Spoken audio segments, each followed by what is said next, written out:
Mesdames, Messieurs, chères participantes, chers participants, je suis Florence Pévernès, la présidente de la Haute Autorité de l'Audit, et je suis très heureuse de vous accueillir aujourd'hui à ce webinaire consacré par la Haute Autorité au rôle des comités d'audit.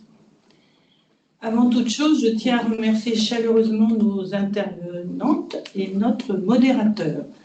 Comme intervenante, nous avons Madame Bénédicte Huot-Deleuze, coprésidente du Club des présidents des comités d'audit de l'Institut français des administrateurs, ainsi que Madame Marilyn Malater, administratrice indépendante, présidente du comité d'audit de FIJAC Aéro. Puis Monsieur Éric Baudrier, le directeur général de la Haute Autorité, qui animera la table ronde.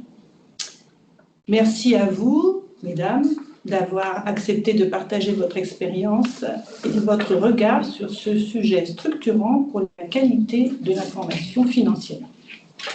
Merci également à vous tous et à vous toutes pour votre présence, votre intérêt et l'attention que vous portez à ces échanges. Votre participation est un élément essentiel à la richesse de cette réflexion collective. Comme vous le savez, la Haute Autorité de l'Audit a parmi les missions que lui confie le règlement européen sur l'audit de 2014, qui a été repris en France dans le Code de commerce, celle de réaliser tous les 3 ans une étude sur le marché de l'audit et sa concentration. Cette étude inclut l'évaluation des travaux des comités d'audit, des entités d'intérêt public et elle est à la destination du public, mais aussi de la Commission européenne. L'évaluation la plus récente a été menée au début de cette année et ses enseignements ont été publiés dans un rapport que nous avons mis en ligne le 3 juillet dernier. Je vous invite à en prendre connaissance sur notre site. Il propose de nombreux éclairages utiles, tant pour les comités d'audit que pour les commissaires aux comptes. Pourquoi le législateur a-t-il confié à la Haute Autorité, comme à ses homologues européens, cette mission de suivi? Parce que le rôle des comités d'audit est central dans la chaîne de confiance qui entoure l'information financière des entreprises.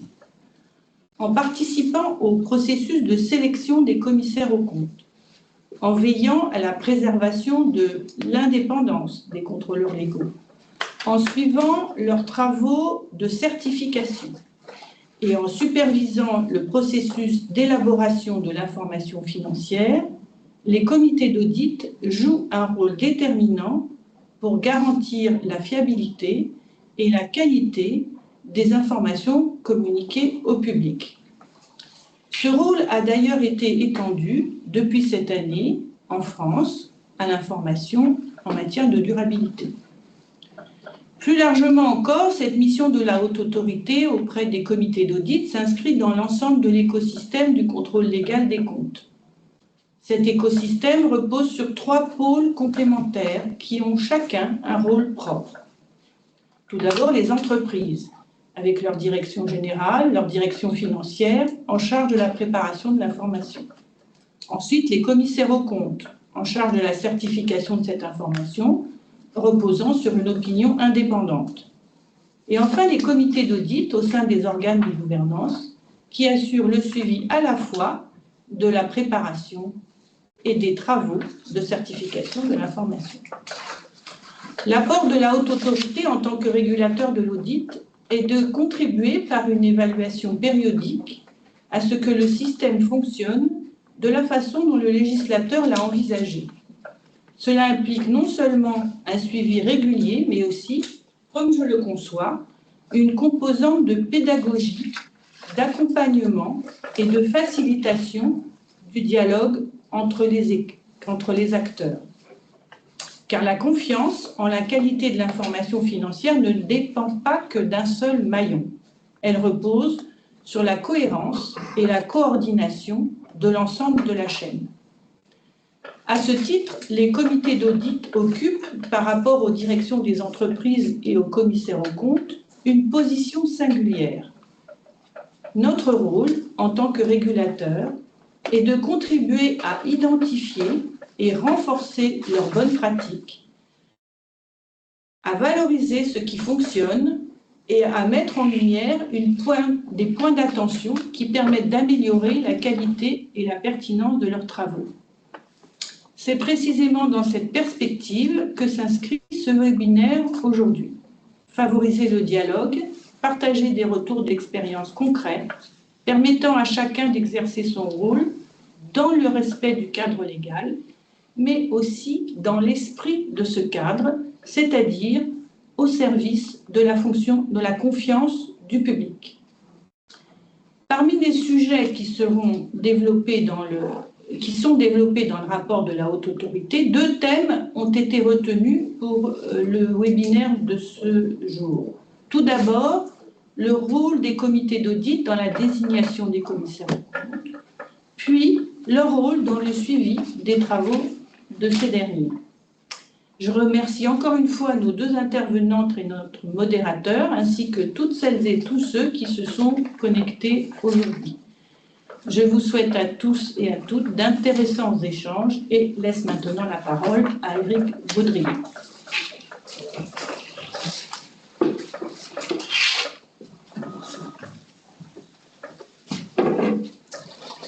Merci Madame la Présidente. Mesdames, je vous invite à me rejoindre. Merci à mon tour d'avoir accepté de participer à notre événement qui est une première, puisque c'est la première fois que l'on organise un tel webinaire lors du précédent exercice de ce rapport triennal où on avait organisé un événement un peu plus large qui était les rencontres du H3C à l'époque, rencontres d'ailleurs qui avaient été filmées et qui sont toujours disponibles sur notre site internet pour ceux et celles que cela intéresserait, mais aujourd'hui on a choisi ce format un petit peu plus restreint et peut-être original en tout cas par rapport à ce qu'on faisait précédemment, et on en discutait juste avant de commencer, puisque c'est la première fois en fait où on va faire une petite table ronde où en réalité il n'y aura que des représentants de comités d'audit qui vous laissera une parole absolument libre et entière sur ces sujets autour de 2 grands termes, comme l'a rappelé la Présidente, la désignation dans un premier temps des contrôleurs légaux et ensuite les responsabilités du comité d'audit en matière de suivi des travaux de ces mêmes commissaires aux comptes. Ce que je vous propose pour le premier terme, c'est de l'aborder en 3 temps. Tout d'abord, de vous parler vraiment de la sélection des commissaires aux comptes, de voir après comment on peut envisager éventuellement des offres alternatives au grand réseau, qui est une question qui intéresse beaucoup la H2A et le H3C avant, et qui fait également une large part dans des recommandations que peut faire le régulateur de l'audit sur ces éléments-là.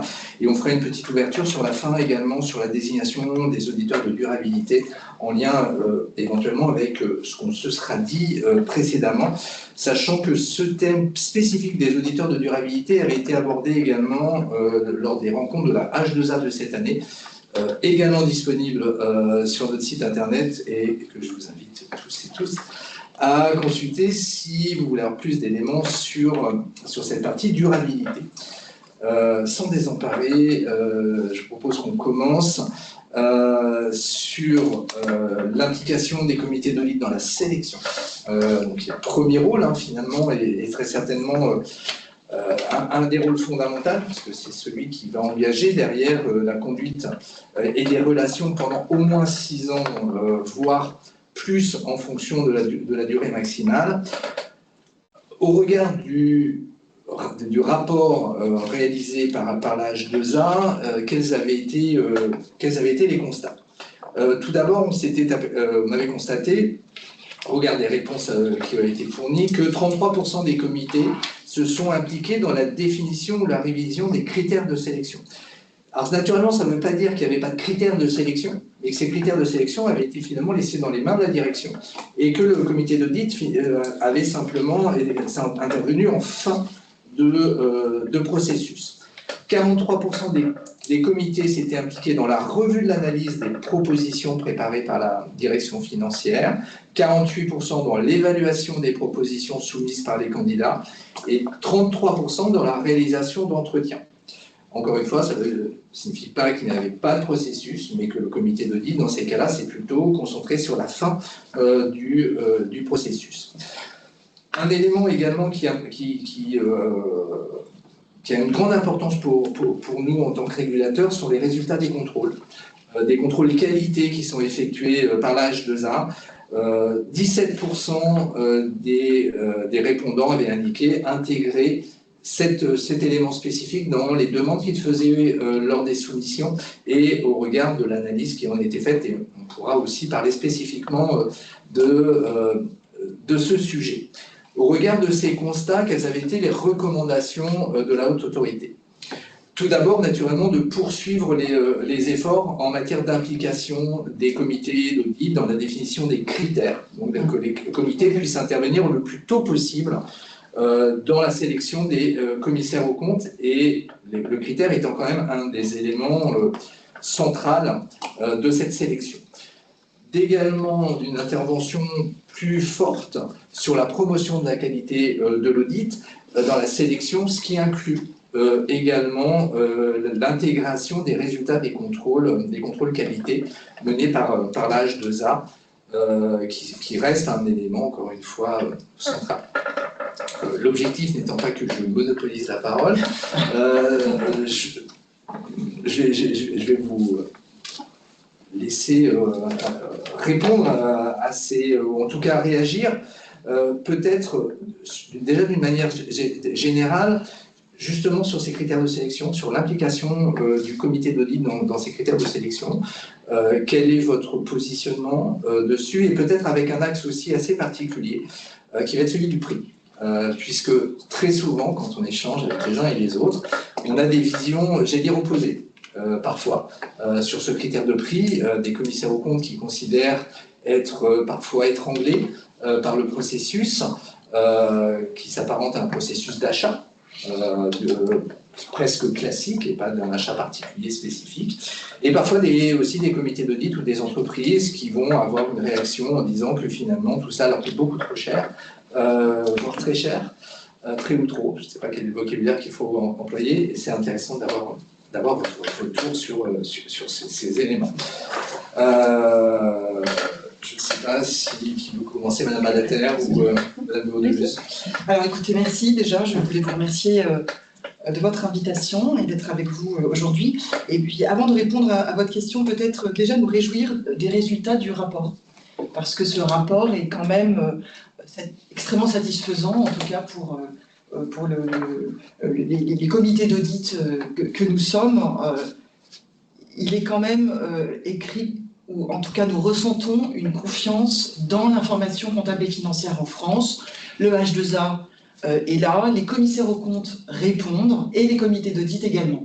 Et ça, je pense qu'il faut déjà nous en féliciter avant toute chose, avant de se dire oui, il y a des axes d'amélioration, oui, nous pourrions évoluer, mais l'information financière est fiable. Donc bravo à nous tous et à vous tous qui nous écoutez, je pense que c'est important. Alors, la sélection des commissaires aux comptes, évidemment, c'est un rôle qui est dévolu au comité d'audit, évidemment, dans son travail et dans ses diligences. Ça fait partie de son rôle. Heureusement qu'il n'est là que tous les 6 ans, parce que c'est un très gros travail. Parce qu'à chaque fois, c'est l'objet, effectivement, d'une grande réflexion en interne, déjà d'un bilan de ce qui s'est passé sur les 6 années précédentes, comment a été la relation, comment ont été les travaux.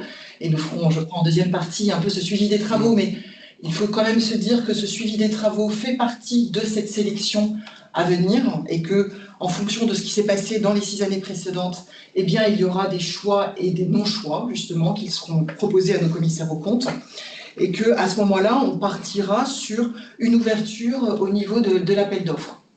Alors, je sais que le choix, enfin, l'envie du H2A est d'ouvrir à des cabinets, on dirait de taille intermédiaire. On a les Big Four plus le Grand Français qui sont là. Enfin, voilà, je ne dévoile pas un secret d'État en parlant de cette population de cabinets d'audit qui a un réseau international, qui a quand même une puissance à l'international, et surtout, quelque part, pour nous, les comités d'audit, une confiance à l'international que nous avons.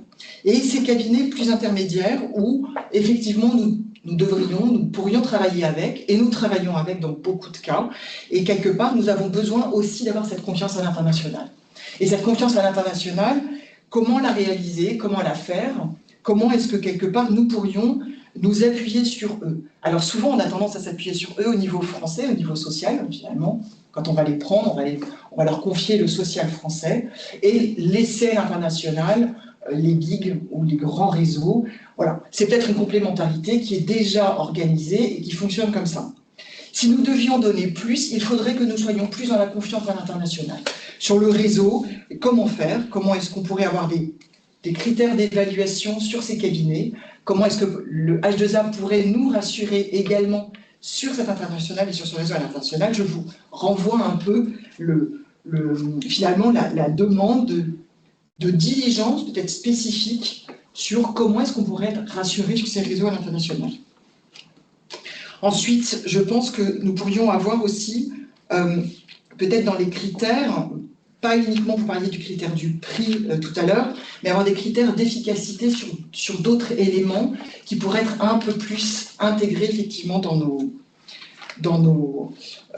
critères de sélection. Je pense notamment aux critères du temps passé, sur notamment les systèmes d'évaluation du contrôle interne et de gestion des risques qui peut-être, effectivement, au niveau des comités d'audit, ne sont pas très bien appréhendés, mais ne sont pas non plus très bien appréhendés par nos chers commissaires aux comptes.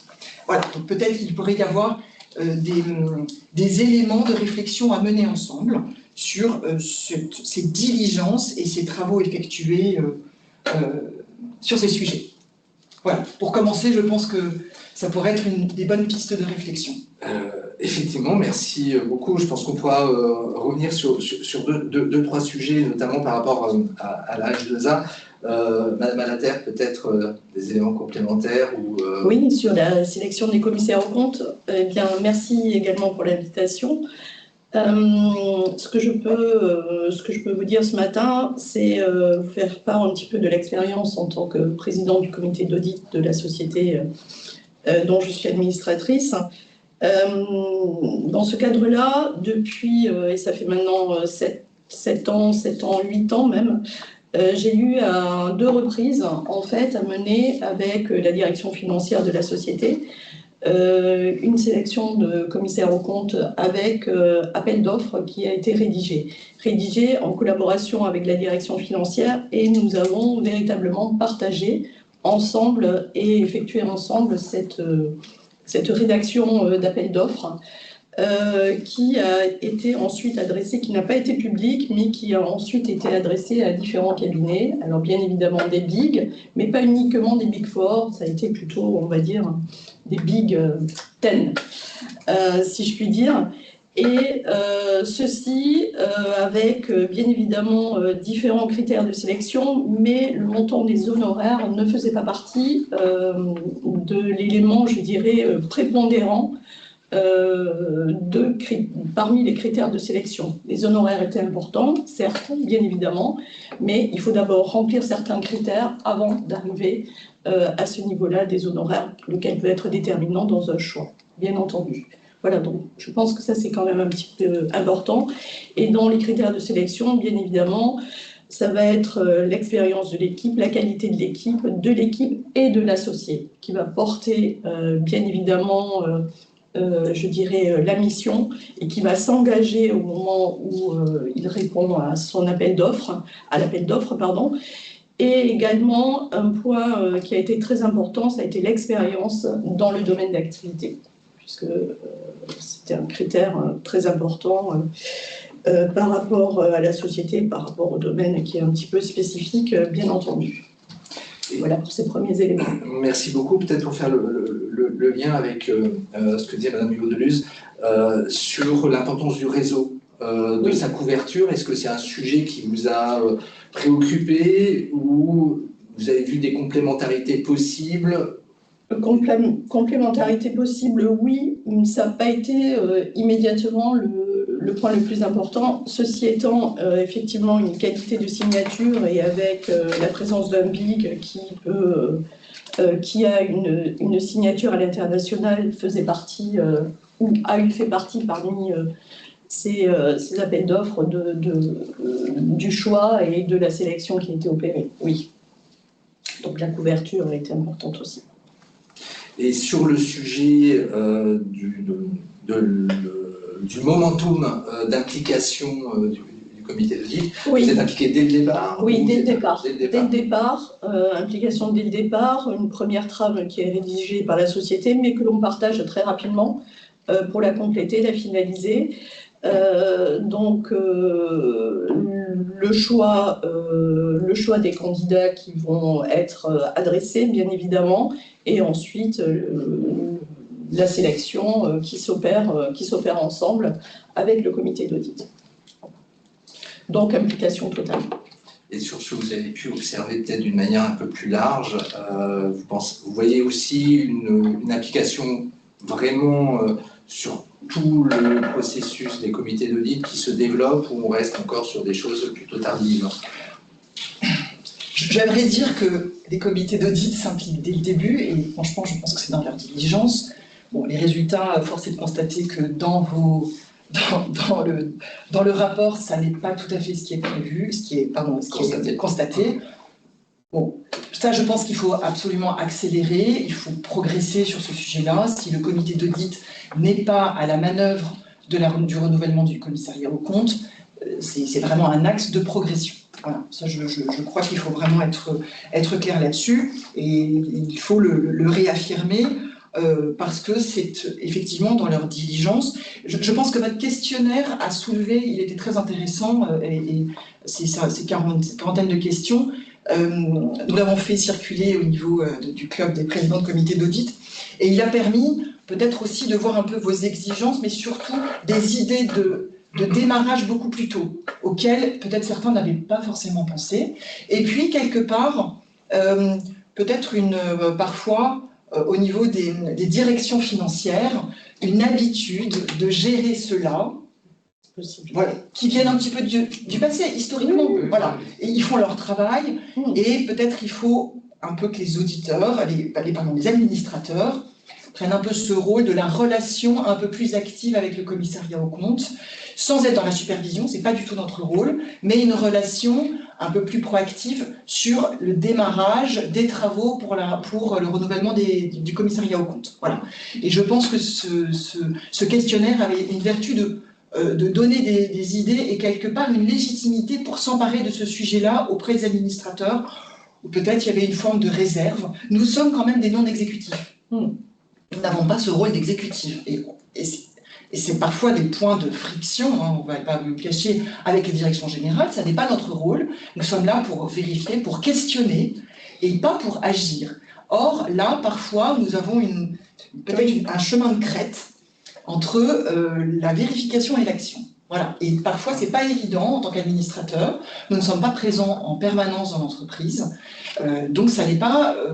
voilà. Parfois, on peut avoir peut-être un sentiment d'illégitimité, ou en tout cas de précaution par rapport à notre rôle. Oui, du rôle qui nous est laissé en fonction, effectivement, des directions qui peuvent avoir une approche tout à fait différente. Ça, c'est, je pense, un terme qu'on pourra approfondir sur la deuxième partie, sur le suivi, parce que c'est très certainement là où l'action complémentaire, éventuellement, entre les difficultés de l'auditeur et l'action du comité d'audit peut trouver toute sa place. Pour revenir sur le questionnaire, peut-être deux éléments.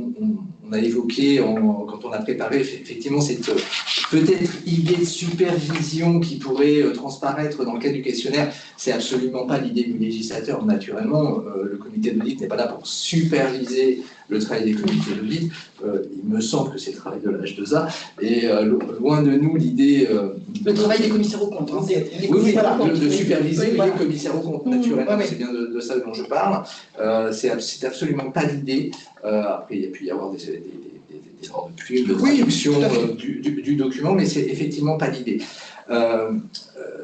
Ce qui avait aussi prévalu ou conduit en fait un guide pour la préparation de ce questionnaire, qui est à l'origine un questionnaire européen, hein, c'est le même questionnaire pour tout le monde, c'était aussi que ce questionnaire puisse servir, et finalement c'est un peu ce que vous évoquez, aux différents comités d'audit comme une grille de lecture de la législation, un rappel aussi finalement de ce qui est attendu des comités d'audit, et l'orientation des questions permet justement de voir finalement quelles étaient les attentes, puisque pour la majorité des questions, on s'attendait à une réponse oui, sur est-ce que vous faites, est-ce que vous faites, est-ce que vous faites, et le fait de répondre non questionne naturellement sur la façon dont les choses sont faites. Sur certains éléments, on va plus être sur des bonnes pratiques, en fait, par exemple le fait de savoir combien il y a de réunions par an, est-ce que le commissaire aux comptes est combien à toutes les réunions, etc. etc. On va être plus sur des idées de bonne application finalement de l'environnement réglementaire, mais qui peut servir finalement de grille, qui peut servir à l'IFA aussi dans ses travaux et dans les discussions qu'elle peut mener, et naturellement sans aucune idée, j'allais dire, de répression, l'idée aujourd'hui de faire avancer les choses. Vous évoquiez tout à l'heure l'organisation, la complémentarité des réseaux à l'international et comment la H2A peut aider là-dessus. Peut-être quelques éléments importants, me semble-t-il. Déjà, les normes d'exercice professionnel des commissaires aux comptes vont imposer aux commissaires aux comptes un certain nombre de diligences, notamment ce que vous évoquez, c'est avant tout pour des comptes consolidés. Le commissaire aux comptes de la consolidante a les mêmes diligences à effectuer que les filiales consolidées, soit auditées par son réseau ou auditées par un autre réseau. Ou pas du tout audité, d'ailleurs, parce qu'on peut être dans des situations où on a un endroit où on n'a pas d'auditeur qui intervient, et dans ce cas-là, il a un certain nombre de diligences éventuellement à faire, si tant est qu'il y a des risques dans la filiale ou qu'elle est importante ou significative en fonction des terminologies utilisées. Donc il n'y a pas de lien finalement entre qui est l'auditeur et la responsabilité et les travaux. Alors ce qui peut faire, effectivement, dans certains cas, renforcer les diligences de l'auditeur de la maison mère en fonction de qui il va rencontrer dans le réseau. Donc il n'y a pas de lien direct. Et déjà, on a ce contrôle qualitatif qui est fait par l'auditeur de tête. Après, la H2A n'a pas de rôle direct pour aller contrôler un commissaire aux comptes dans des pays étrangers. Cela étant, on a un cadre international aujourd'hui qui est quand même relativement puissant. La H2A est membre de l'IFIAP, qui est une organisation internationale qui contient 57 juridictions. Donc on a au moins 57 juridictions qui ont une communion, on va dire, de règles qui sont à peu près équivalentes, notamment dans la qualité recherchée, dans la pression que l'on peut faire sur la qualité des olives dans ces différents pays, ce qui permet déjà d'orienter aussi les choix et de se dire, finalement, si j'ai un auditeur local dans un pays dont le régulateur est membre de l'IFIA, on peut s'attendre finalement à avoir une régulation efficace dans ces pays. Je ne dis pas naturellement que les pays non membres de l'IFIA n'ont pas une régulation efficace. En tout cas, il n'y a pas cette facilité finalement à se dire il est membre de l'IFIA, donc il y a déjà un préanalyse finalement de ces éléments de qualité. Mais j'entends tout à fait ce que vous soulignez peut-être aussi, qui est l'importance dans ces cas-là pour ces cabinets qui ne font pas partie de ces grands réseaux, ils sont peut-être moins connus en termes de couverture, d'améliorer et d'approfondir finalement leur soumission et la façon dont ils vont se présenter devant les comités d'audit pour marquer et souligner la façon dont ils sont susceptibles de couvrir un certain nombre de pays, qui permet effectivement une ouverture. Comme on l'a souligné dans le rapport de suivi du marché, pour nous c'est quelque chose d'important, cette ouverture, de ne pas avoir un marché qui soit trop concentré, de façon aussi à laisser aux comités d'audit et aux entreprises finalement plus de latitude dans le choix. Et ce qui va me permettre d'aborder un autre élément par rapport à la problématique de sélection qui est un petit peu plus large, qui est les autres services que peuvent faire gérer la communauté finalement des commissaires aux comptes, donc pas forcément le vôtre, celui d'entreprise, qui peut être un autre commissaire aux comptes. Et on sait qu'on a des règles d'indépendance qui sont très fortes en France et en Europe et d'une manière générale dans tous les grands pays. Règles qui peuvent à un moment donné venir heurter la capacité à sélectionner tel ou tel commissaire aux comptes. Comment vous finalement appréhendez au fur et à mesure des années la nature du professionnel auquel vous allez confier des services susceptibles d'ailleurs d'être également réalisés par votre commissaire aux comptes, dans la perspective d'une sélection future, puisque en plus maintenant on est une rotation, 10, 16 ou 24 ans en fonction des choix, donc c'est quelque chose qui va devoir être anticipé. Est-ce que c'est des choses que vous avez déjà bien à l'esprit, ou vous pensez que c'est intégré finalement suffisamment en amont dans le processus de sélection, ou c'est des choses pour lesquelles on est confronté finalement à une difficulté? Alors, je me permets de réagir. En fait, je fais écho à la sélection d'un cabinet ou d'un réseau de plus petite taille par rapport à ce que vous venez de dire. En fait, vous voyez bien, dans la qualité de la signature, ça peut être compliqué. Nous avons besoin de services autres que le commissariat aux comptes dans ces grands réseaux, de ces réseaux. C'est important pour nous. Et en fait, si on veut prendre des réseaux de taille intermédiaire, nous avons besoin, d'être rassurés sur la qualité de leur contrôle interne au niveau du réseau international, là clairement, et vous l'avez très bien évoqué, mais également leur capacité à agir éventuellement sur des services non audits. Ça, c'est aussi un critère important pour nous, parce que nous aurons besoin, on le sait, nous allons avoir besoin dans les 6 ans, forcément des services non audits de nos commissariats aux comptes sur des services non audits. Comment pouvons-nous aussi nous appuyer sur ces cabinets à l'intérieur? Voilà. Après, sur votre question de comment les comités d'audit se préparent ou travaillent sur cette partie des fameux 70%, enfin je crois que c'est le critère, c'est pas... Nous avons des axes de progression. Voilà, on va le dire publiquement, nous avons des axes de progression, peut-être pour rassembler, mettre justement du contrôle interne sur quels ont été les services qui ont été rendus qui ne sont pas d'audit, partout dans le groupe, partout dans les groupes, partout dans les filiales, comment on remonte cette information, comment on la consolide et comment on la vérifie. Voilà. C'est un sujet qui doit être effectivement... C'est en place dans certains groupes, je ne me souviens plus du chiffre, mais ça progresse, ça va progresser, et je pense qu'effectivement, par rapport aux normes qui sont en train d'évoluer, il va falloir que nous mettions en place quelques diligences au niveau des comités d'audit sur ce sujet. Alors, par rapport à la sélection initiale, je ne pense pas que le sujet ait été véritablement posé ainsi, si ce n'est que c'est peut-être également sous-jacent dans le sens où, effectivement, lorsque vous avez un gig et lorsque vous devenez une société cotée, enfin, vous êtes devenu une société cotée depuis quelques années, il est bien évident qu'il va y avoir d'autres services auxquels ce réseau peut participer, qui vont intervenir dans les années à venir. Donc c'est une évidence que cela fait partie d'eux, et d'ailleurs ça a été le cas. Donc oui, effectivement, c'est très clair. J'ai trouvé intéressant, d'ailleurs je me permets de compléter, d'évoquer la création d'une liste de services non audits qui pourrait être possible et validée par le comité d'audit. En tout cas, nous, quand on a préparé cette intervention, nous avons trouvé que c'était une piste de réflexion qui pouvait être intéressante au sein du comité d'audit. Voilà.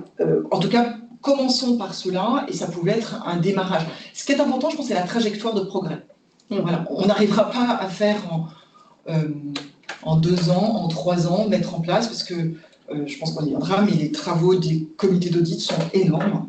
On a énormément de sujets à traiter, pas uniquement le renouvellement du commissariat aux comptes et le suivi des travaux des commissaires aux comptes. On a plein d'autres diligences à traiter. Et donc, voilà. Mais par contre, une trajectoire et une réflexion, et peut-être un réflexe quand ça arrive, quand on a un besoin de se dire, mais avons-nous cette liste? Pouvons-nous créer cette liste? Comment est-ce qu'on pourrait finalement la diffuser au sein du groupe, le travailler avec la direction financière? Voilà, ça pourrait être... et puis peut-être le faire rentrer, je reviens sur ces critères de sélection de l'appel d'offres en amont, parce que on connaît la stratégie du groupe, on voit sa progression et peut-être la capacité à agir du groupe, et ça pourrait faire partie d'une trajectoire de progression. En fait, ma question comportait finalement deux axes. Le premier qui est effectivement celui que vous avez appréhendé sur la capacité du commissaire aux comptes à répondre et à vous apporter ces services autres que la certification.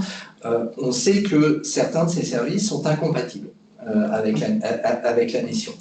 Et l'autre question, finalement, était de savoir comment vous pouvez, et si les comités d'audit appréhendent correctement dans la continuité le fait que dans la sélection, à un moment donné, le comité d'audit peut être amené à demander à un autre commissaire aux comptes que le sien un service particulier, mais qui, compte tenu de la nature de ce service, ne lui permettra pas de répondre à un appel d'offres, parce qu'il se retrouverait en situation d'incompatibilité. Est-ce que vous pensez que ces éléments-là, aujourd'hui, sont suffisamment appréhendés dans la continuité, et ce qui implique également, à notre sens, l'importance d'avoir des acteurs qui soient suffisamment nombreux pour permettre à l'ensemble des entreprises de faire un choix éclairé et de ne pas se retrouver finalement à un instant de raison heurté à une réalité qui est de dire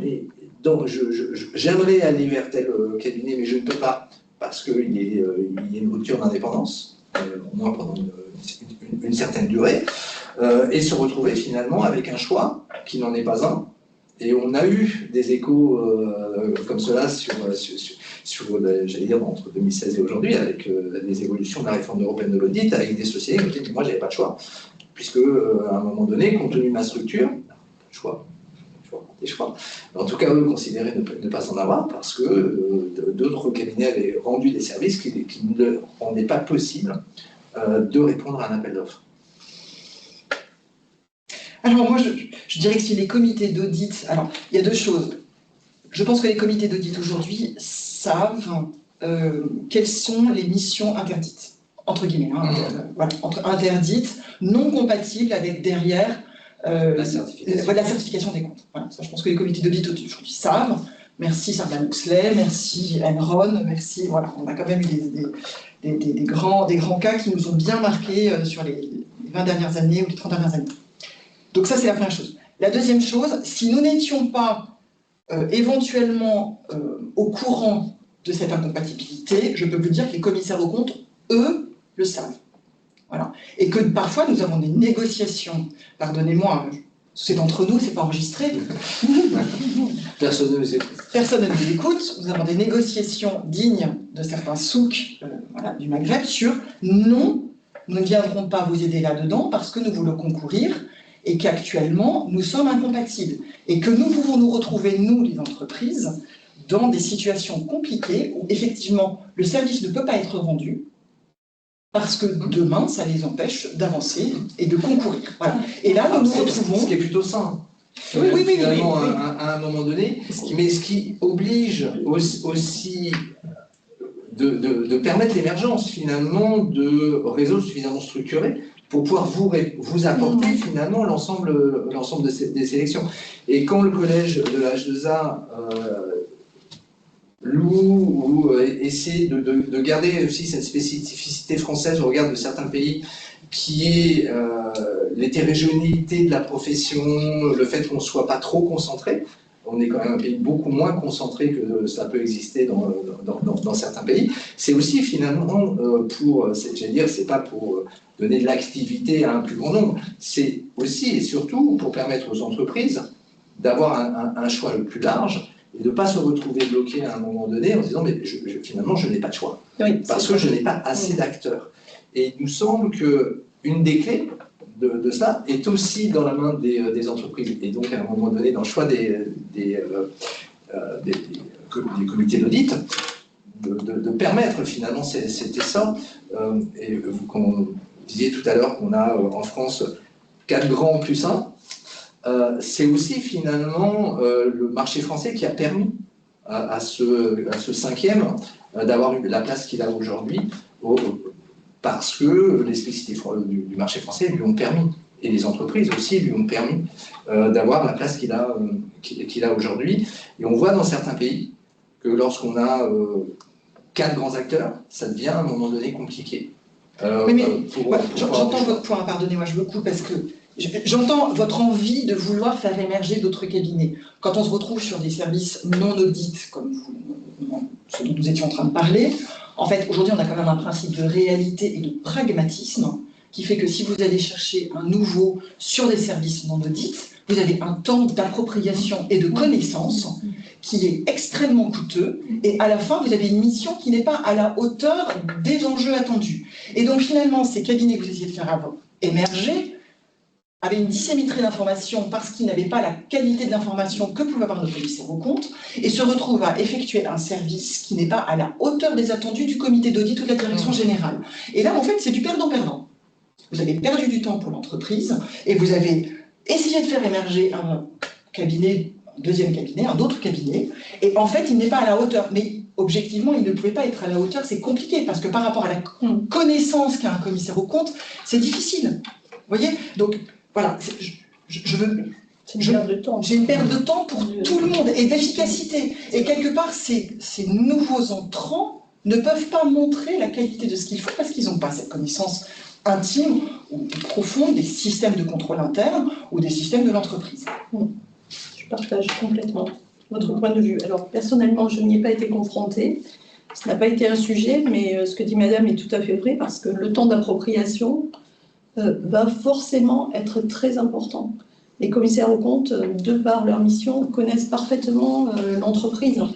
Et ceci facilite énormément, effectivement, le travail sur d'autres missions, toutes celles qui peuvent effectivement effectuer. Non, mais effectivement, c'est une des difficultés de la chose. Malgré tout, on a la chance en France d'avoir une moins grande concentration, effectivement, que certains pays. On a commencé à aborder de manière assez naturelle cette deuxième partie qui était donc sur les offres alternatives aux grands réseaux. Peut-être en complément par rapport à cette thématique, certains cabinets peuvent aujourd'hui, j'allais dire se plaindre, c'est peut-être un petit peu fort, mais en tout cas éprouver des difficultés à répondre à des appels d'offres par manque de connaissance de l'existence de ces appels d'offres. Est-ce que dans vos pratiques, ou dans ce que vous constatez, il y a des appels à ouverture, ou en tout cas à candidature, qui sont très larges, ou c'est plutôt des présélections avec un envoi ciblé de demandes de candidature? Alors pour ma part, ça a été très simple, puisque ça a été effectivement des présélections qui ont été effectuées, ainsi que je vous le disais tout à l'heure, et ceci pour les 2 appels d'offres qui ont été effectivement réalisés. Donc oui, c'est une présélection qui a été effectuée. Est-ce que c'est un choix naturel qui s'est fait, ou c'est quelque chose qui serait susceptible d'évoluer? C'est un choix naturel qui s'est fait, susceptible d'évoluer, pourquoi pas, mais même s'il y a, je pense, un appel qui est rendu public, je crains que ça ne change pas fondamentalement les choses et que naturellement, on va aller sélectionner un big parmi les thèmes. Oui, on en revient sur la qualité.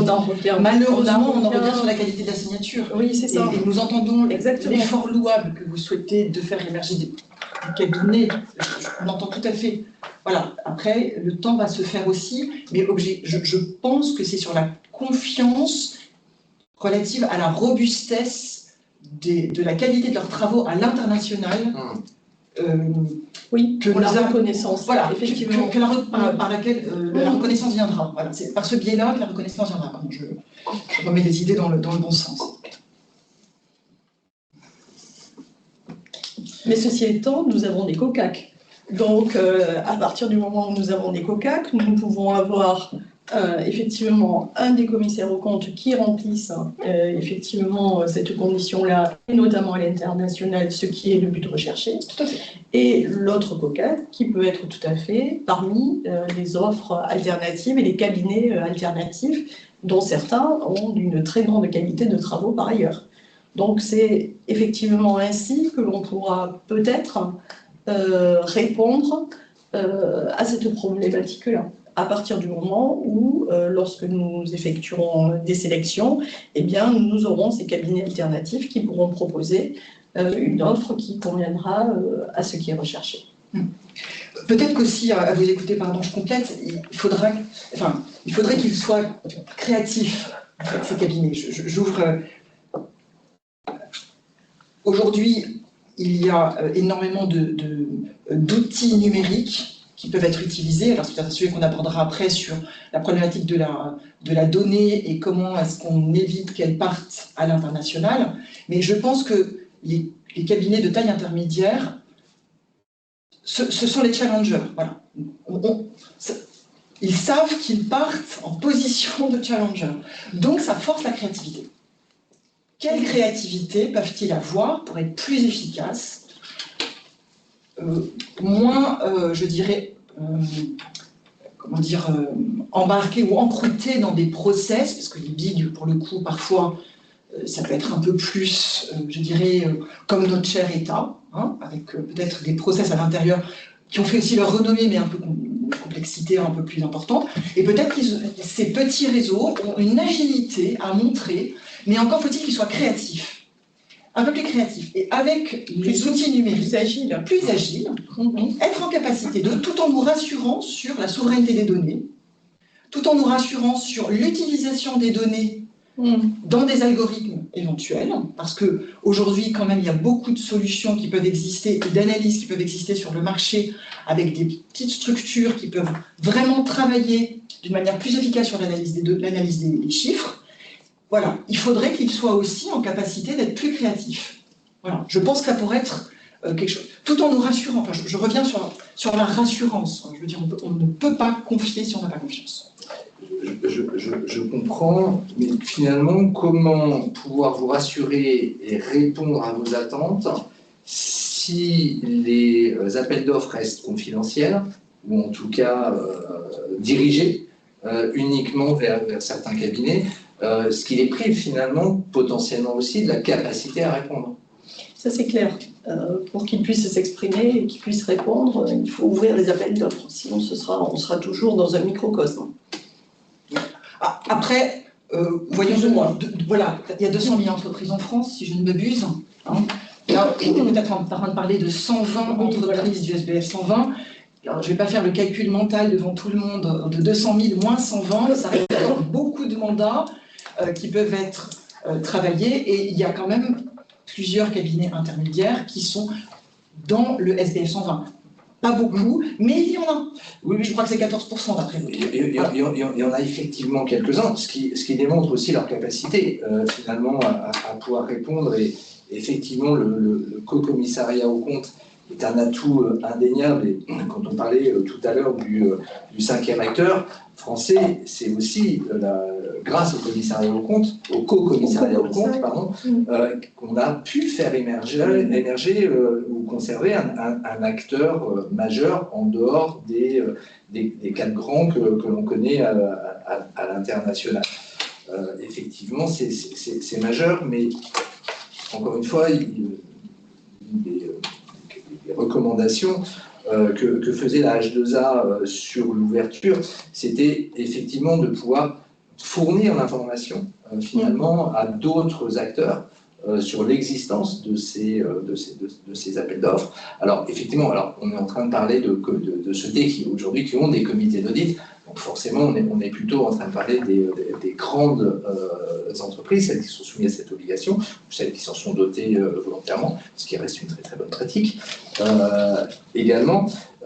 Mais c'est vrai que cette ouverture de l'information peut être un élément, mais ça peut être un atout effectivement aussi pour les comités d'audit, parce que ça leur permet finalement d'ouvrir leur chakra, leur analyse, et peut-être de découvrir effectivement des acteurs avec une agilité différente, avec des propositions qui peuvent être différentes et complémentaires finalement avec certains acteurs, et au regard du besoin de couverture à l'international, d'avoir une couverture complémentaire avec certains pays faits par l'un, des réseaux du BOCAC, réseau au sens large, et éventuellement d'autres pays ou d'autres zones géographiques par le second commissaire aux comptes, voire dans certains cas on le trouve aussi, le troisième, puisqu'on a quelques sociétés qui ont fait le choix d'avoir 3 co-commissaires aux comptes, parce qu'on a tendance à se limiter à 2. Mais quelle drôle d'idée. Mais quelle excellente idée. Un troisième, allez. Non, mais manifestement ça fonctionne bien, puisque ce sont des choix et... Alors parfois ce sont des choix, ou parfois ce sont des non-choix. Exactement. Je veux dire, je vais faire de la philo. Le non-choix est un choix. À un moment donné, c'est un choix contraint. Ça peut être une solution temporaire, le temps qu'un certain mandat s'arrête, ce genre de choses. Il faut être... Et puis certains pays qui n'ont pas le réseau, qui ne sont pas couverts par le réseau prévu, donc il y a une nécessité d'aller chercher effectivement un cabinet, un autre réseau. Oui, c'est ça, une signature par exemple. Voilà, choix ou non choix. Voilà. Mais nous ne sommes pas là pour dire qu'on ne l'a pas fait. Encore une fois, le fait qu'il puisse y avoir... il y a 2 choses finalement à séparer. Il y a le co-commissariat aux comptes, qui fait qu'on va avoir une approche conjointe de l'audit, et le commissariat aux comptes qui va impliquer des acteurs différents dans la chaîne de contrôle. Et ce qui n'est pas du co-commissariat au compte, puisque chaque acteur est indépendant dans la chaîne. Encore une fois, les normes d'exercice professionnel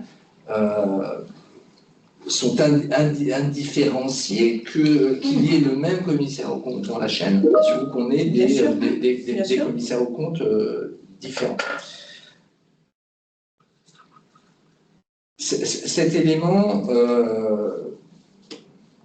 donne une bonne transition finalement pour parler aussi de la façon dont l'ensemble de ce périmètre et ce scope s'est confronté à une nouvelle désignation d'auditeurs, qui sont les auditeurs de durabilité, qui s'est fait dans un contexte un petit peu compliqué au niveau européen. On commence à en voir aujourd'hui un petit peu plus clair sur ce que devrait être l'atterrissage, mais au moment où on était sur cette première désignation, finalement, on s'inscrivait dans un cycle dans lequel, pour la majorité des entreprises, elles avaient un commissaire aux comptes qui n'était pas en fin de période, en renouvellement.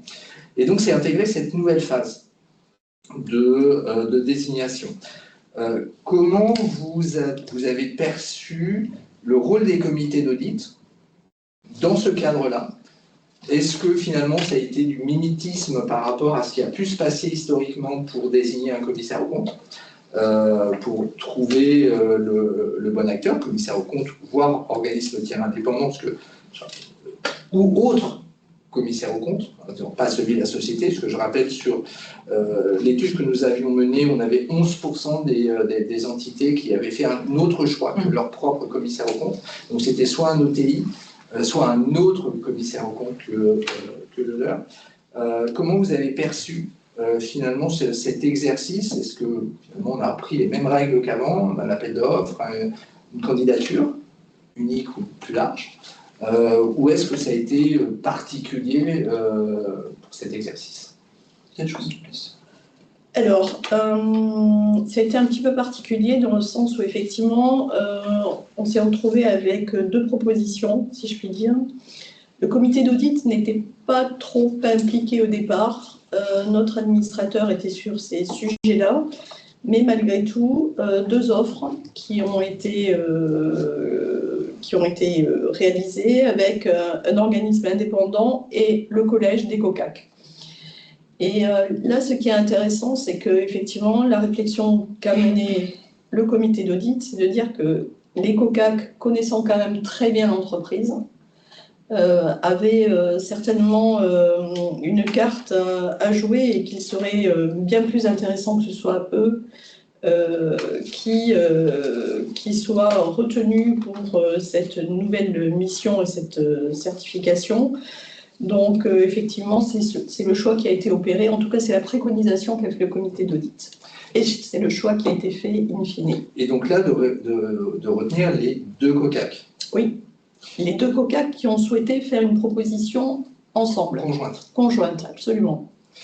Et donc finalement, puisqu'on entend parfois des critiques du COCAC, là aussi, ici sur la partie durabilité, on est sur un COCAC qui n'est pas rendu obligatoire par la loi, qui est laissé au choix des acteurs. Et donc là, on est sur presque une évidence de se dire que, même si c'est une évidence un peu, j'allais dire, provoquée par une proposition conjointe, mais une évidence que finalement un jeu à 2 est porteur de valeur ajoutée à la mission. Alors le jeu à 2, je pense qu'ils ont voulu être sur un pied d'égalité également, et donc ce qui a conduit à cette offre conjointe. Mais étant donné que les 2 cabinets fonctionnent très très bien et se partagent effectivement les missions, ça a été dans le même esprit que s'est effectuée cette proposition et la réalisation ensuite de leurs travaux. Oui, alors je pense qu'on est au début, enfin en tout cas dans votre enquête, vous étiez je crois sur les comptes 31 décembre 2024, c'est ça. Donc, on était au tout début de première nomination, voilà. Vraiment le début. Voilà, le tout début. Donc, tout début. Vous avez abordé le sujet, vous découvriez le sujet. Sur les premiers résultats. Voilà, sur les premiers sujets. Donc je pense qu'il y aura beaucoup de choses à dire dans 3 ans. Voilà, beaucoup de choses à dire dans 3 ans sur ce qui s'est passé et de faire voilà, un peu un retour d'expérience, comme on nous demande justement d'avoir dans les entreprises, un retour d'expérience sur quand la réglementation est sortie, surtout que la France, on avait quand même déjà des privilégiés, entre guillemets, parce que la réglementation avait été déjà intelligente, avait commencé à faire avancer cette réflexion sur la durabilité, et quelle a été finalement, à ce moment-là, la mise en œuvre de la CSRD et ce travail. J'ai hâte de voir dans 3 ans ce que ça donnera, parce que finalement, il y a eu effectivement peu de structures qui ont choisi de ne pas partir avec leur commissaire aux comptes ou leur co-commissaire aux comptes. Et je trouve que peut-être il y a eu 2 choses qui se sont passées. C'est-à-dire qu'en partant avec son co-commissaire aux comptes, il y avait une certaine confiance, qualité de travail qui était déjà là. Mais malheureusement, parfois, on s'est retrouvé avec un travail sur la data et uniquement sur les données. Et toute la partie IRO, Impact, Risk and Opportunity, n'a pas forcément été menée comme elle aurait pu être menée par un cabinet externe qui arrivait avec une nouvelle connaissance de l'entreprise. Et ça, je pense que ça se verra, ou j'espère que ça se verra en tout cas dans vos commentaires dans 3 ans, parce que objectivement, la partie data, certes, est importante pour avoir un état des lieux, mais on voit bien qu'elle était aujourd'hui finalement un peu trop importante par rapport à ce qui était le besoin du marché sur un état des lieux des connaissances sur ces chiffres.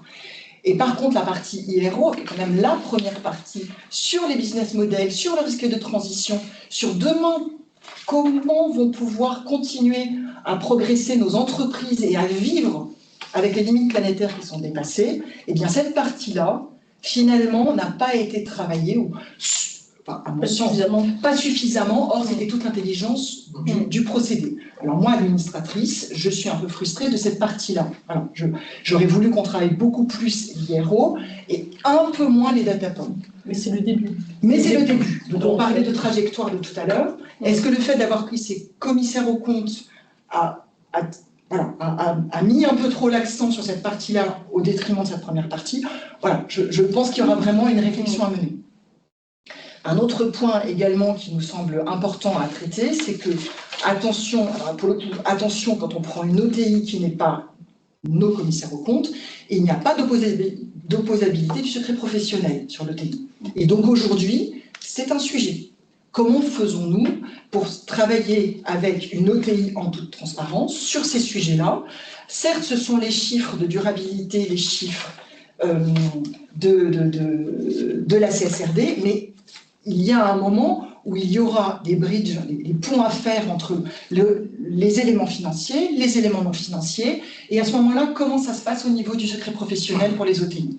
Alors là, vous savez, vous avez pu constater que les textes sur le secret professionnel, que ce soit côté commissaire aux comptes ou côté OTI, permettent cet échange à partir du moment où on est au sein de la même entité. Là, aujourd'hui, où on a un certain nombre de limitations, c'est notamment dans la chaîne de valeur, où effectivement, ils ne peuvent pas se parler entre eux, ce qui est susceptible de créer une difficulté, si ce n'est qu'on a certains allègements prévus dans les travaux de l'Europe aujourd'hui sur la contribution de la chaîne de valeur, donc ça va peut-être permettre de limiter, mais en tout cas, aujourd'hui, il y a un secret partagé entre j'allais dire, l'auditeur des informations en matière de durabilité au sens large, que ce soit un CAC ou un OTI, voire le CAC, et le commissaire aux comptes, que nous on appelle bleu, en charge des informations financières. Donc ça, c'est bien, j'allais dire, prévu. Et on a également, dans la chaîne verticale, une levée du secret professionnel entre les différents acteurs. Mais c'est effectivement des sujets qui pourraient, à l'avenir, nécessiter des ajustements parce que ce sont, le secret professionnel, vous savez qu'il y a un sujet très sensible, avec des conséquences qui ne peut être levé qu'à partir du moment où on a un texte précis qui le prévoit. Et il faudra qu'on s'assure, mais il faut avoir aussi un petit peu d'expérience, voir où sont les éléments de blocage, de voir si le dispositif il est efficace ou pas. Finalement, je dirais, ma question qui portait plus sur la désignation nous a entraîné de manière assez naturelle sur le suivi des travaux des commissaires aux comptes. Ça tombe bien, c'était le deuxième sujet que l'on souhaitait aborder. On finit par croire qu'on a répété pendant des heures pour arriver à une telle coordination, au moins. Donc, si on aborde ce deuxième thème presque à l'heure, dans un premier temps, sur les travaux des commissaires aux comptes et sur le rôle critique ou d'attention particulière que doit avoir le comité d'audit, peut-être revenir quelques instants sur les constats suite au questionnaire.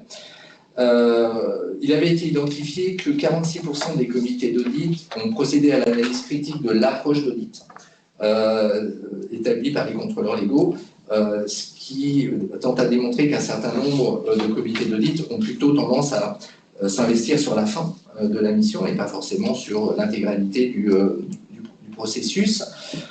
Sur le seuil de signification retenu par les contrôleurs légaux, on a 57% des cabinets, des comités d'audit qui ont procédé à cette analyse, ou en tout cas un échange avec leurs auditeurs sur le suivi. Alors, on dépasse les 50%, donc on est dans la bonne partie, finalement, avec, pour 36% d'entre eux, des discussions peut-être certainement un peu plus approfondies sur ce sujet. Et sur un autre point qui était les risques identifiés par les contrôleurs légaux, qui est quand même un élément majeur, parce que c'est ce qui va orienter d'une manière assez ferme et forte les travaux et la profondeur des diligences des commissaires aux comptes. On a 29%, ce qui pourrait sembler finalement relativement faible, des comités d'audit qui se sont impliqués là-dedans. Ce qui a permis à la H2A, dans son rapport, de faire une recommandation et d'identifier de bonnes pratiques. La recommandation est d'insister sur des critères qui sont retenus par les comités pour évaluer la qualité des audits. Et on va retrouver d'ailleurs des éléments que vous indiquiez précédemment sur la sélection, que sont la qualité de la communication entre les équipes internes, le comité d'audit et les équipes d'auditeurs. L'expertise technique, à acquises et démontrées par l'équipe d'audit et la façon dont il a pu mettre en œuvre son esprit critique au regard notamment des points qui peuvent être remontés tout au long de l'audit, soit avec la direction, voire spécifiquement avec le comité d'audit. Un autre élément, et on revient d'ailleurs sur des éléments que vous prenez également en considération pour la sélection, c'est le temps consacré des différents acteurs, le temps consacré également par l'associé, qui semble aussi un critère important au-delà des collaborateurs qui ont également toute leur part. Pour ce qui est des bonnes pratiques qui avaient pu être identifiées, c'est le fait qu'il puisse y avoir mais qui fait le lien d'ailleurs avec ces recommandations, qu'il puisse y avoir des réunions régulières et pas simplement une réunion, j'allais dire, de présentation du rapport complémentaire au comité d'audit qui intervient en fin de mission, qu'il puisse y avoir des réunions également sur les phases initiales de lancement, voire des échanges préalables qui peuvent être aussi des échanges entre président de comité d'audit et auditeur au moment du lancement de la mission, pour voir comment finalement cette mission est cadrée, le planning, les différents risques majeurs, quitte à ce qu'il y ait après, aussi nécessaire, des réunions plus complètes avec l'ensemble des membres des comités d'audit. Au regard de ces éléments-là, quelles sont, j'allais dire, vos premières réactions finalement par rapport au constat et aux recommandations, et comment vous avez pu vous positionner, peut-être Madame Malater, sur ces éléments-là? Alors, par rapport à ceci, beaucoup de choses.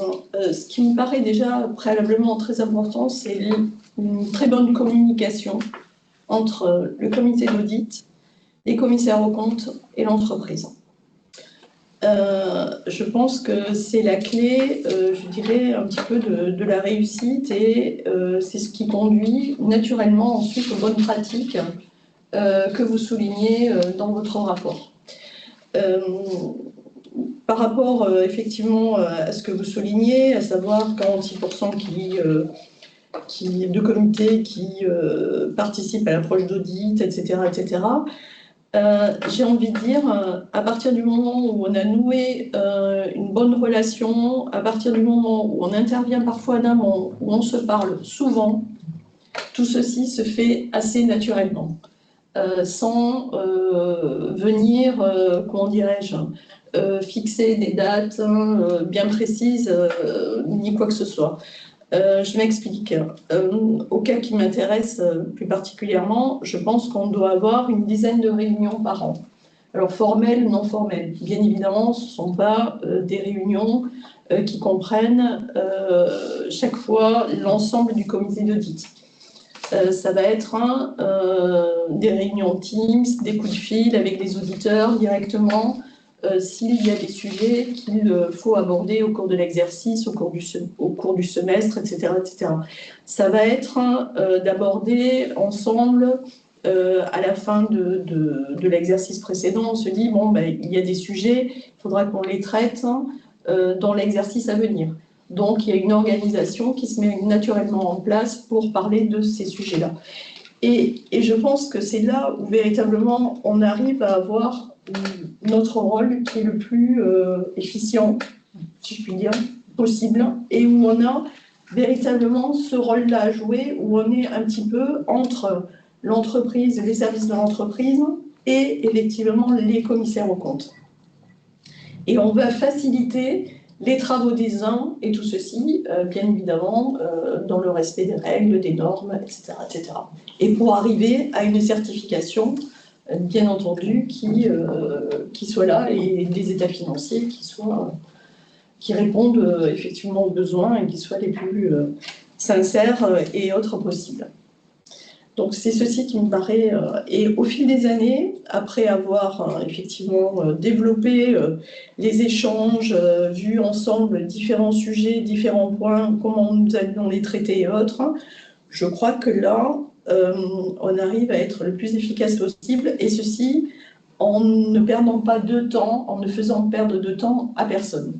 Parce qu'on peut aussi se retrouver avec des sujets abordés qui vont, sur lesquels il va falloir que les auditeurs passent beaucoup de temps ou consacrent beaucoup de temps de leurs travaux, et donc là, ça peut être un petit peu compliqué. Donc, organisation, discussion, communication. Oui. En résumé. Bon, alors, pas mieux. Non, pas mieux. En fait, je pense que c'est...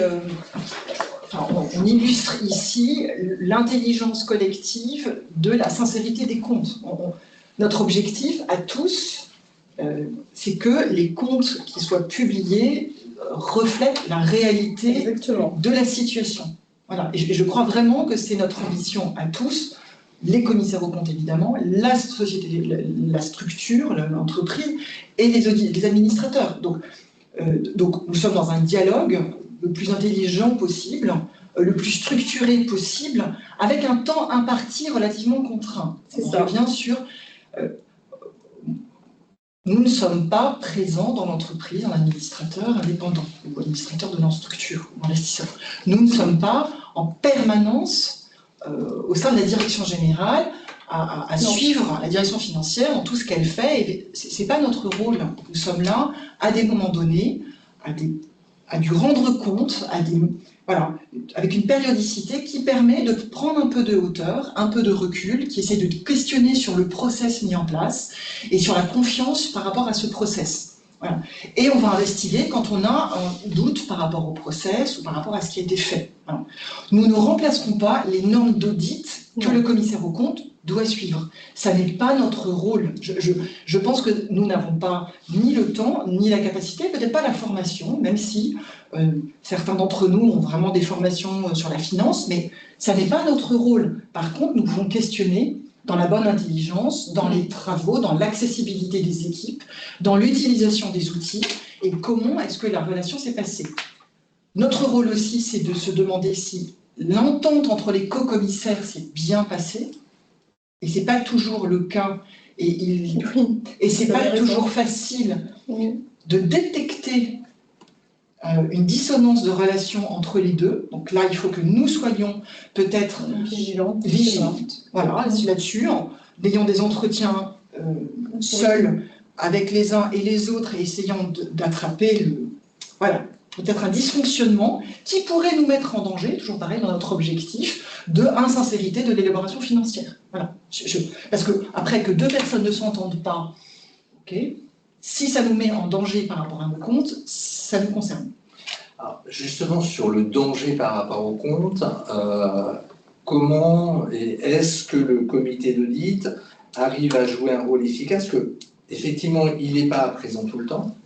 Il n'est pas la direction, vous soulignez tout à l'heure qu'il n'est pas exécutif, mais certaines difficultés du commissaire aux comptes peuvent être aussi liées à un modèle d'organisation de l'entreprise, à une spécificité, voire une défaillance à un moment donné, que ce soit de son contrôle interne, de son organisation. Ça peut être structurel, on évoquait en préparant les difficultés qu'on connaît dans le monde de la mutuelle, avec une organisation, avec des délégations de gestion, avec des actions extérieures qui peuvent rendre plus compliquée l'activité d'audit de l'auditeur externe. Est-ce que vous ressentez le rôle du comité d'audit comme suffisamment puissant et fort vis-à-vis de la direction, de l'exécutif, pour parfois justement apporter ou trouver des solutions ou convaincre l'exécutif de mettre en œuvre les bons éléments permettant au commissaire aux comptes, finalement, de pouvoir établir l'intégralité, de mettre en œuvre l'intégralité de ses normes et de ses diligences, sans forcément, effectivement, vous immiscer dans c'est quoi ces normes professionnelles, etc., etc. Mais justement pour essayer de trouver des solutions. Moi, je pense qu'objectivement, et d'ailleurs votre rapport le montre, ça fonctionne, le suivi des travaux, d'accord ? Ça fonctionne.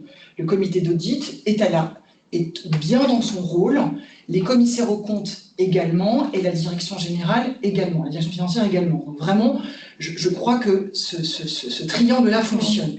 Vous faites mention des mutuelles, c'est une gouvernance qui est très spécifique.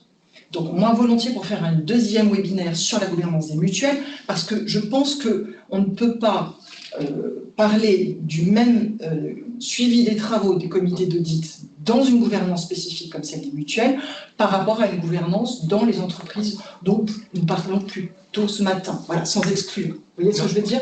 Je pense que ça va faire l'objet d'une vraie réflexion. Voilà, parce que, revenons sur le suivi des travaux, cela fonctionne, ça avance et nous n'avons pas... Depuis quand date le dernier grand scandale au niveau des comptes, au niveau international, au niveau français? On a eu, oui. Ah oui, Orpea. On a eu. Alors d'accord, mais est-ce qu'Orpea, c'est l'insincérité des comptes ou... Il y a une globalité, voilà. Il y a un ensemble. D'accord, mais ok, j'entends et je... Mais Orpea, c'est le problème de la poule et de l'œuf. Oui, voilà. Okay. Mais on a malgré tout quelques situations. Mais par rapport à ce suivi des travaux, qui est d'une part, j'allais dire, très opérationnel au moment de l'exercice de la mission, mais d'une manière plus largement sur la durée du mandat du commissaire aux comptes, comment vous appréhendez les rapports de contrôle réalisés par la H2A et avant le H3C, sachant qu'aujourd'hui, compte tenu de la réglementation telle qu'elle est en France, tous les auditeurs sont contrôlés au moins une fois tous les 6 ans. Pour les plus grands acteurs, c'est même tous les ans, pour les très très grands. Et pour les autres, on va être dans une moyenne, alors certains c'est une fois tous les 3 ans, certains tous les 4 ans, donc on a quand même une périodicité. Ce que l'on sait d'une manière absolue, c'est que sur un cycle de 6 ans, ils ont au moins tous été contrôlés une fois. Est-ce que vous arrivez, et la loi vous donne la possibilité, en tant que comité d'audit, de demander à vos commissaires aux comptes le résultat de ces contrôles. Le H3C, pas de bêtises, en janvier 2018, avait publié un avis qui explicitait finalement comment ce rapport de contrôle, qui peut contenir des éléments qui n'ont aucun lien avec l'entité pour laquelle, ou les entités pour lesquelles le comité d'audit œuvre. Donc il peut y avoir des choses qui n'ont pas à être communiquées, qui ne doivent pas l'être, qui sont couvertes par le secret professionnel. Et donc cet avis explicite la façon dont ce rapport peut être communiqué. Les résultats du sondage, du questionnaire, démontrent aussi que finalement, cet élément n'est pas forcément appréhendé à 100% par les comités. Quelle est votre réaction par rapport à ça? Est-ce que vous-même, vous les avez obtenus, vous les avez demandés? Est-ce que le fait qu'on puisse les demander est suffisamment connu par les comités? Est-ce qu'on a des facteurs de progrès sur ces éléments-là? Et peut-être que nous, H2A, peut-être renforcer la communication qu'on fait là-dessus. Alors moi, sincèrement, je ne les ai pas demandés, donc pas obtenus. Mais en revanche, nous en parlons régulièrement. Donc je sais qu'ils ont les contrôles et je connais les résultats des contrôles. D'accord, il y a une transparence. Il y a une transparence, par, de manière générale, et on revient au sujet qu'abordait Madame, le sujet précédent, il y a en termes de bon fonctionnement, il y a la transparence. Et donc la transparence véritablement s'opère assez naturellement. Et on s'appelle assez souvent. Donc je n'ai pas de sujet de ce point de vue.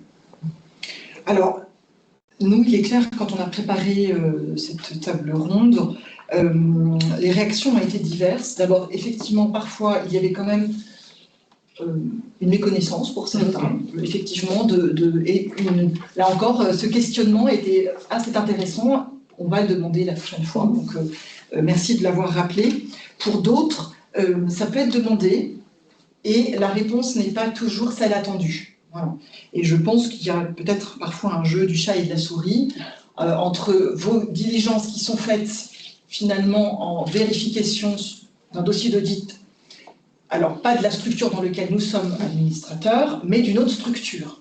Et qu'il y a une opposition évidente des conclusions de vos diligences sur un concurrent. Il paraîtrait cocasse que l'on reçoive ce rapport-là. Mais ça, encore une fois, c'est bien prévu dans la ligne, c'est-à-dire qu'il est bien précisé que Le cabinet d'audit n'a pas à communiquer les résultats du contrôle pour une entité qui n'a pas de lien et qui n'est pas celle pour laquelle le comité d'audit œuvre et exerce sa mission. Donc il y a un caviardage qui est autorisé et qui est prévu. Et d'ailleurs, si finalement le cabinet ne le faisait pas, il se mettrait même en risque finalement par rapport à ça. Cela étant, le contrôle qualité a une amplitude qui n'est pas simplement sur les diligences propres à un mandat. Et d'ailleurs, elle ne couvre jamais 100% des diligences d'un mandat, parce que sinon on y passerait l'année. Elles sont ciblées en général sur des cycles d'audit spécifiques en fonction des risques que l'on a pu identifier. Alors nous, c'est plus des risques de non-détection au niveau des diligences, mais on a toute la partie liée aux procédures des cabinets, et on sait que, comme dans vos structures, dès lors qu'elles ont une certaine taille, qu'elles ont une certaine ampleur, qu'elles sont porteuses de risques, qui peuvent être divers et variés, le contrôle interne et la façon dont les procédures s'organisent sont majeurs pour appréhender ces risques, et ce qui permet d'ailleurs à un moment de se reposer aussi sur ces procédures. Et cette partie-là, elle est totalement communicable au comité d'audit, et c'est bien dans ce sens qu'a été mis l'avis du H3C de 2018. Il n'y a pas de difficulté au moins à communiquer ces éléments-là. Ça, je pense que c'est votre rôle de le réaffirmer, parce que je revenais sur le point de légitimité parfois, et quand on est face au commissaire aux comptes et on demande ce rapport et qu'il nous est opposé que ça n'est pas possible parce que c'est l'audit d'un autre, là encore, le commissaire aux comptes représente, pardonnez-moi, la norme et la réglementation. Et même si nous essayons d'être des administrateurs compétents au maximum, nous n'avons pas tout le code et toute la réglementation, parfois, en tête. Et ce n'est pas évident parce que là encore, c'est de la négociation. Enfin, parfois, donc faut-il insister ou se dire, bon, ils doivent avoir raison. Voilà. Donc, je pense que votre rôle est de réaffirmer effectivement cette possibilité, tout en cachant ce qui doit être caché, parce qu'évidemment, il n'est pas question qu'on aille regarder les résultats de nos concurrents. Bien évidemment. Je pense qu'il n'y aura pas de difficulté particulière à remonter notre avis de 2018 pour qu'il y ait une meilleure visibilité. Et peut-être, j'allais dire d'ailleurs, en faisant référence à notre échange d'aujourd'hui, ce qui nous permettra d'avoir une accroche temporelle sur la raison pour laquelle on repudie finalement cet avis qui n'a pas, a priori, lieu de voir de modifications particulières. Peut-être malgré tout une précision par rapport à ce que je disais. Quand je disais que tous les cabinets étaient contrôlés tous les ans pour les plus grands, voire tous les 4 ans, ou en tout cas au moins une fois tous les 6 ans. Comme nous avons des modalités de contrôle qui sont différenciées et différentes, il peut arriver que sur un cycle de contrôle, il n'y ait que des mandats et qu'on n'ait pas regardé les procédures. Et donc dans ces cas-là, un cabinet serait légitime, par exemple, à ne pas vous communiquer le dernier rapport en date qui ne portait que sur des mandats, mais le précédent rapport ou l'antépénultième, si vraiment il y avait eu des différences. Mais en tout cas, sur un cycle complet, il y a au moins eu une fois un contrôle portant sur ces procédures, en tout cas pour les plus grands d'entre eux, pour lesquels, naturellement, l'analyse des procédures est importante. L'autre élément peut-être d'attention, qui peut avoir aussi un intérêt pour les comités d'audit et qui est toujours une saine lecture, c'est la synthèse des contrôles que nous faisons tous les ans, alors qui naturellement au premier chef est destiné au commissaire aux comptes, qui identifie de manière transversale les difficultés qu'on a pu avoir dans les audits. Ça peut être aussi une lecture intéressante pour les comités d'audit, parce que ça permet éventuellement d'identifier les zones de difficulté qui peuvent également être pour vous pas forcément un outil pour suivre les travaux des comités d'audit, mais plus pour suivre l'élaboration de l'information financière, qui est l'autre angle des missions du comité d'audit. Comme mon staff me fait signe qu'il me reste peu de temps, et même si la discussion est très intéressante, et je pense qu'on pourrait y rester très très très longtemps, mais on avait indiqué une fin pour 10 heures. peut-être est-ce qu'on a des commentaires particuliers en ligne et des questions? On n'en a pas. Donc ce que je vous propose, c'est de passer directement, j'allais dire, à la conclusion. Et quand on avait préparé, je vous avais proposé quelque chose d'assez particulier qui était de vous confier pour finaliser cette discussion une baguette magique. Cette baguette magique ne sert qu'une fois et elle vous permet éventuellement d'avoir peut-être de solliciter s'il devait y avoir une évolution de la réglementation touchant les comités d'audit. Finalement, quelle serait-elle? Alors, je ne me souviens pas du tout de la question que je vous avais envoyée. Alors là, je suis tout à fait en manque d'inspiration sur la réglementation. S'il y avait une chose qui vous semble inappropriée ou insuffisamment aboutie, finalement, ce serait quoi? Alors, je pense que ce serait une limite, et je reviendrai sur la supervision. Les comités d'audit n'ont pas vocation à superviser le travail des commissaires aux comptes. Alors, ma baguette magique, ce serait qu'il y ait un firewall et qu'on n'aille pas dans cette direction. Ne pas aller trop loin dans l'étendue de la mission. Parce qu'il y a un principe de réalité et de temps de notre travail, de ce que nous devons faire et de comment nous le faisons dans les structures. Et nous ne pourrons pas réaliser cette mission-là, c'est pas possible. Voilà. Je suis d'accord. Vous prenez la même. Mais ce qui est rassurant finalement, c'est que vous n'avez pas noté finalement l'éléphant au milieu du magasin de porcelaine qui serait un élément de réglementation qui serait absurde, qui bloquerait un certain nombre de choses. Mais je comprends effectivement qu'il faut aussi que la réglementation soit réaliste sur ce qui est possible et sur finalement quel est le partage aussi des travaux des uns et des autres. Le commissaire aux comptes restant seul maître de sa responsabilité sur l'opinion, sur les diligences à mettre en œuvre. Et je dois dire également sur potentiellement la nécessité de porter des réserves sur son rapport s'il n'a pas été en mesure de mettre en œuvre un certain nombre de diligences ou si finalement il est confronté à une réalité qui ne peut le conduire qu'à l'émission de réserve, même si elles sont dans l'ensemble relativement limitées. Et à titre d'exemple, je prendrai ce qui s'était passé chez Atos, où à un moment donné, le commissaire aux comptes a été contraint de porter des réserves au regard de la nature du contrôle interne qui était réalisé sur une activité, sur une zone géographique particulière et sur un certain nombre de filiales particulières. Écoutez, merci beaucoup pour cet échange, merci d'être venu.